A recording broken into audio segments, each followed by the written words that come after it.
DJ Glowing Eyes here, and I am leaving Walmart.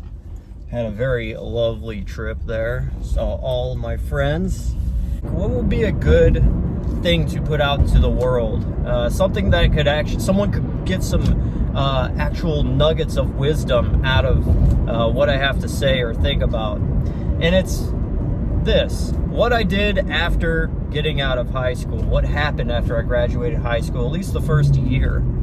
So I started working when I was 14, pretty much from Christmas break, 8th grade, up until now. So I always had like a work ethic in me. I don't know if it's something to be proud of now that I think about it, like, oh, you're such a hard worker, blah, blah, blah. It's like, yeah, I think about like my grandpa. He was a hard worker too. And at the end of his life, I wonder, you know, where did that get him?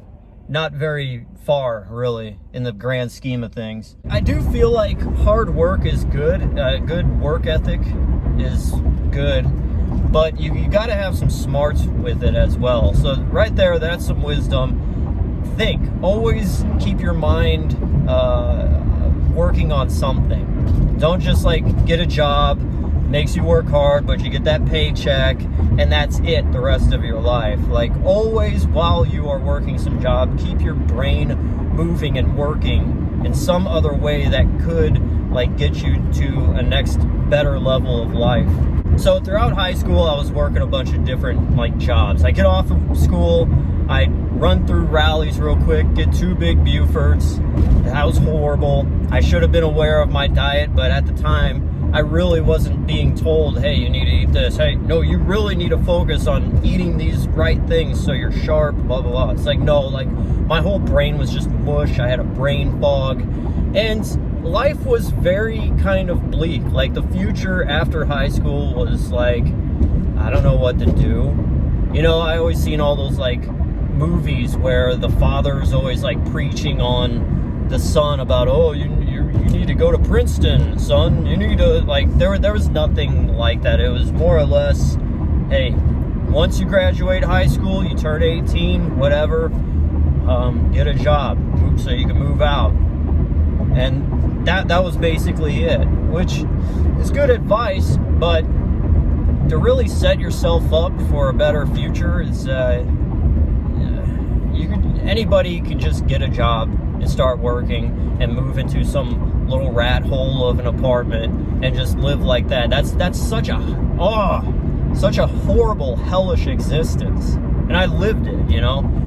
The idea of going to a 4-year college and like doing that and being able to stay home until you're like mid-20s or whatever, that was not an option. Sophomore year of high school, I started going to this thing. It was like a program that would jumpstart you to get into the military. So my plan was go into the Marines. I don't have much of an idea of what my future is going to be, but I'll go in the Marines. I could probably travel the world. Time I'm 25, I may not be here or whatever. You know, I had that mindset. It's just a depressing mindset, but at the time, like, life was pretty bleak. And most of the time, like, escapism was just like me dreaming about being a rock star or doing something bigger than just working some job. That was always just kind of the thing that suspended me from my reality. So I graduated high school, went straight to the office to get signed up to go into the Marines. And this entire time growing up, I always had this little itty-bitty heart defect. It never kept me from running, jumping, like any of the tests physically or whatever. That came up, a little blip on the radar, and they said, no, you're a liability, we can't get you. So there we go. My future of being in the Marines or the military in general was no-go, because I was like, what about the Air Force? What about Army? No, yeah, whatever.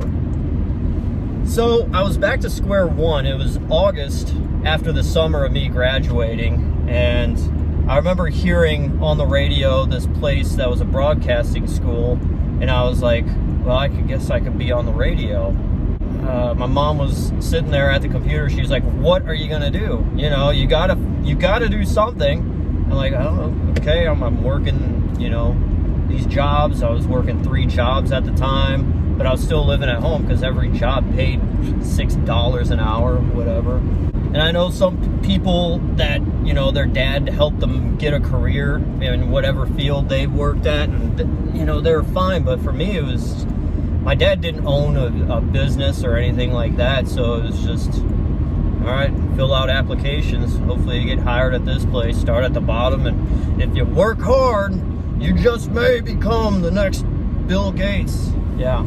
So there was no money, basically, to even go to a community college or whatever. It was just, you work, that's it. But, you know, I was also kind of being asked what I should do with my life. So I always thought being in radio would be cool. So that's when I signed up to go to this broadcasting school. So I remember going, I aced everything. They gave you these preliminary tests to see if you're good enough to get into the school or not. I aced everything, the TV, the reading the teleprompter, the, you know, reading a cold news story, whatever. I did all that. I passed with flying colors. So I was asked to be able to be a part of the school and take the courses and blah, blah, blah. So at the time, I think it was like $7 grand or $8 grand, which didn't have, that was a lot of money. Still is a lot of money. I had no credit to my name, but they set me up with a Sallie Mae fund. So if any of you real ones out there, you're aware of what a Sallie Mae loan is. I had to get my dad to co-sign on it, and it turned out like the payments monthly would be like $250. And I remember my dad turning to me and he was like, all right, I'll co-sign on this. You're gonna make sure you're gonna pay. You're not gonna be behind monthly on this. And I was like, I guess I'm gonna have to. I mean, yeah, I know. So I got hooked up with a Sallie Mae loan and got hooked up to attend this broadcasting school. Anyways, I wound up getting a slew of jobs, and I worked at Panera Bread for like a month. That place sucked. Have you ever had a job where you just went in and you started working and everybody there, not one of them was like a good friend with you? It's funny because my close friend Joe hooked me up with the job, but our shifts never overlapped. So I worked with all these people that are just like scummy people that were just like, you're the new guy, you don't know nothing, you should know everything like this because I pointed to 3 different things when you need to know 30 things, and I told you these 3 things. Oh God, it sucked so bad. But I knew when I was working there, that's right when I signed up for the school. So in my head, while I was getting crapped on by the other workers, I at least in my head thought, well, I ain't gonna be here too long. I'm gonna be working at this radio station, you know? So another wisdom tip, get yourself like set up to have something to fight for. You know, you could be working a real crappy job right now, but just know in the back of your head that, hey, I got this other thing I'm working on the back burners. This isn't the end all be all, this job, whatever it is, you know? Always have something you're working on in the background that you could always just strive to, a goal. Set a goal for yourself.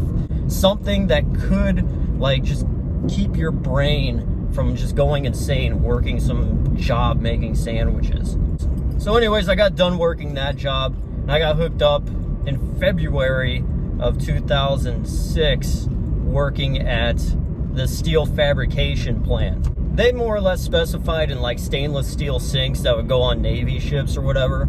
So my job was a grinder. So at 6 o'clock in the morning, the bell would go off and you have this rack of these air tools. You start from the first tool to the point where you get to the last tool, to where all the welding and all the cracks of the stainless steel sinks would be all polished out. You'd have to grind the weld out and then take all these rolls of sandpaper at the end of this like air gun and just, you know, killed my arms. Like you would get mad crazy wrist like just pain in the middle of the night from just all the grinding and pressure you had to put onto there. But I did that while I was attending school, cleaning businesses at night, and I also worked at Toys R Us as well.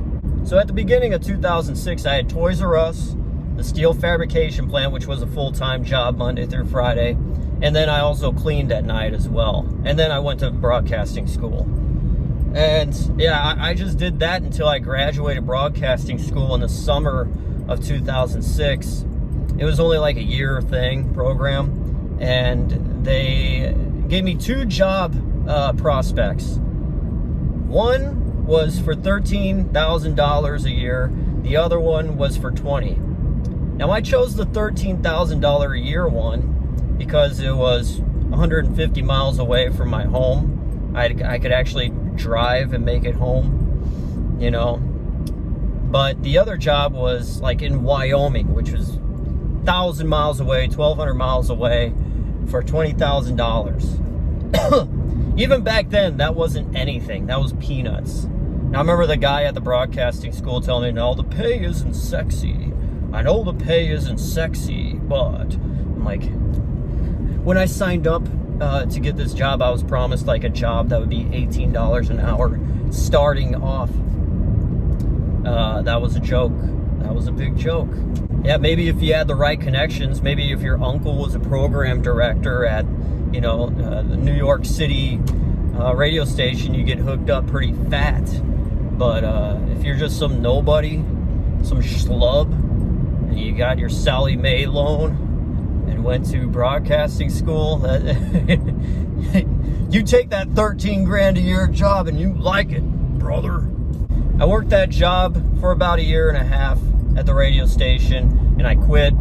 I moved back home with my tail between my legs, and I started over just working random jobs right off the street that paid a lot more than being a radio station DJ. So that being said, that is my advice. Like, sometimes college isn't for everybody. I mean, it could be if someone is paying for your college, but look, listen, if you're some dude like I was and you can't afford college, I would just say get some jobs that pay a little bit more than minimum wage and just really learn some skills on the side for free. Like, especially now with YouTube and like all these tutorials. Like, back then there was no YouTube. Like, oh my God, I wish so much like I was a kid growing up now to be able to just learn so many things without even needing to go to school now. So that's my advice. Like, just look at, there's so much out there now, and you really don't need to go to college, especially if you're broke or whatever, and no one is going to fund you to go to college. Like, just go on YouTube or whatever, search there.